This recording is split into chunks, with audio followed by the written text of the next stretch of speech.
Team Daniel keeps growing. On April 29 in New York City, at a Manhattan Film Festival screening of our Michelle Malkin Investigates program, Railroaded: Surviving Wrongful Convictions, several leaders in the innocence community experienced with exonerating innocent people spoke out on Daniel's behalf. Jason Flom is a founding board member of the Innocence Project, philanthropist and criminal justice reform activist who hosts the Wrongful Conviction podcast. He praised Daniel's sister Jenny for her tireless advocacy on Daniel's behalf and pledged his support. And you're doing what I advocate for other people to do who know of someone who's wrongfully convicted, and you're doing it as well or better than anyone, because I know I even thought he was guilty. And I tried to dodge you when you first approached me, and I was like, oh, this crazy bitch, and you totally brought me around, so here I am, and I have a lot of respect for what you're doing, and we're going to get your brother out. Outside of Oklahoma, lawyers and activists who are not beholden to the parochial political establishment identified bright red flags in Daniel's case that the local OKC media still refused to report. Oscar Michelin is a New York trial lawyer who has fought prosecutorial and police corruption for 14 years and exonerated 6 innocent people. The vast majority of these false convictions occur because the police originally arise on a premise or a DA, and then they can never shake that premise. They never want to admit they're wrong. They never want to look at anything else. Here you have, for example, in Daniel's case that was very eye-opening, where there were no complaints of any of these conduct, and they went back and tried to make a pattern out of something that wasn't there. It was very, very shocking. And then, of course, closed hearings, which shouldn't occur in the United States. This is not a political issue. This is a justice issue. We all relish the Constitution. It's the basis of our country. And a wrongful conviction touches on so many different rights that we take for granted that end up getting abused. Jeff Deskovic, head of the nonprofit Deskovic Foundation for Justice, which works to prevent and reverse wrongful convictions, spent 16 years in prison for a crime of rape and murder he didn't commit. He was coerced into a false confession and exonerated after post-conviction DNA testing proved his innocence. He earned a master's degree in criminal justice and is now in his 2nd year of law school. A couple of red flags that are present in this case is certainly the pretrial prejudicial publicity. That's evident here. And just secondly, there have been a few exonerations in which the evidence used to wrongfully convict them initially was DNA before further testing, straightened it out later.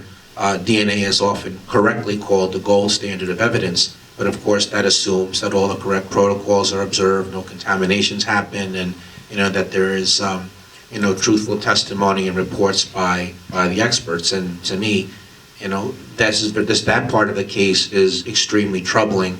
And last remark I'll make is, these secret hearings and evidence and witnesses, what country are we in? I've never heard of anything like that. That just makes no sense to me at all.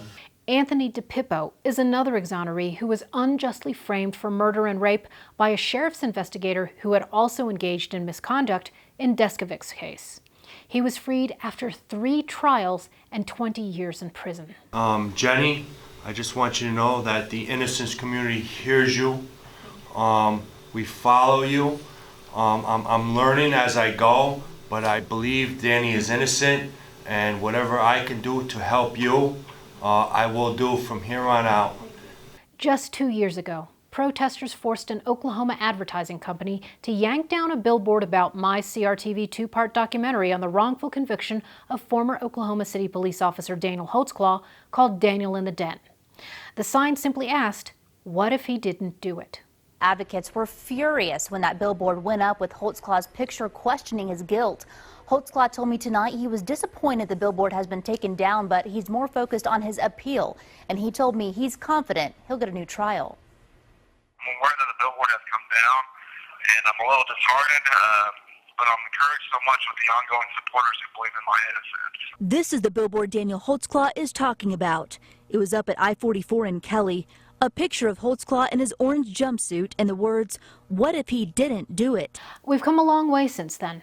6 internationally renowned scientists published a report on the flawed science in Daniel's case and called for a retrial. Two of the report's co-authors, Susanna Ryan and Dr. Brent Turvey, spoke out on camera to further explain the fatal forensic and investigative flaws in the case. Galen Giger, the assistant district attorney, in his closing statement, asserted flat out that the DNA found on Daniel's fly of his pants came from the vaginal walls of the 17-year-old accuser, and that it came unequivocally from quote-unquote vaginal fluid. But what did the crime lab analyst do to confirm that? Nothing. There was no serology testing. There was no testing for saliva. There was no testing for vaginal fluid.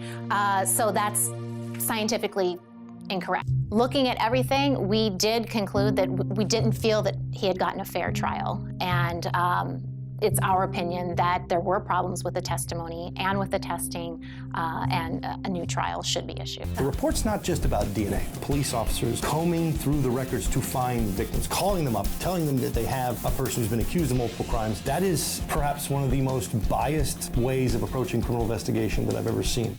Two lawyers, J. Christian Adams and Randall Coyne, signed an amicus brief petition on the circus mob atmosphere that deprived Daniel of his right to a fair trial. Moreover, Coyne blasted secret hearings that have kept the forensic failures hidden from Daniel, his defense team, the media, and the public. Renowned exoneration lawyer Kathleen Zellner took on Daniel's defense against civil suits filed by shady accusers who are represented by social agitator Benjamin Crump. And a Change.org petition calling on Governor Mary Fallin to grant clemency in Daniel's case now has more than 10,000 signatures. Back in Oklahoma, the wheels of justice in the courts of law grind slower than a three-toed box turtle crossing a prairie. There are still no rulings yet from the Oklahoma Court of Criminal Appeals on the secret hearings, a motion for an evidentiary hearing, or on Daniel's criminal appeal filed more than 15 months ago.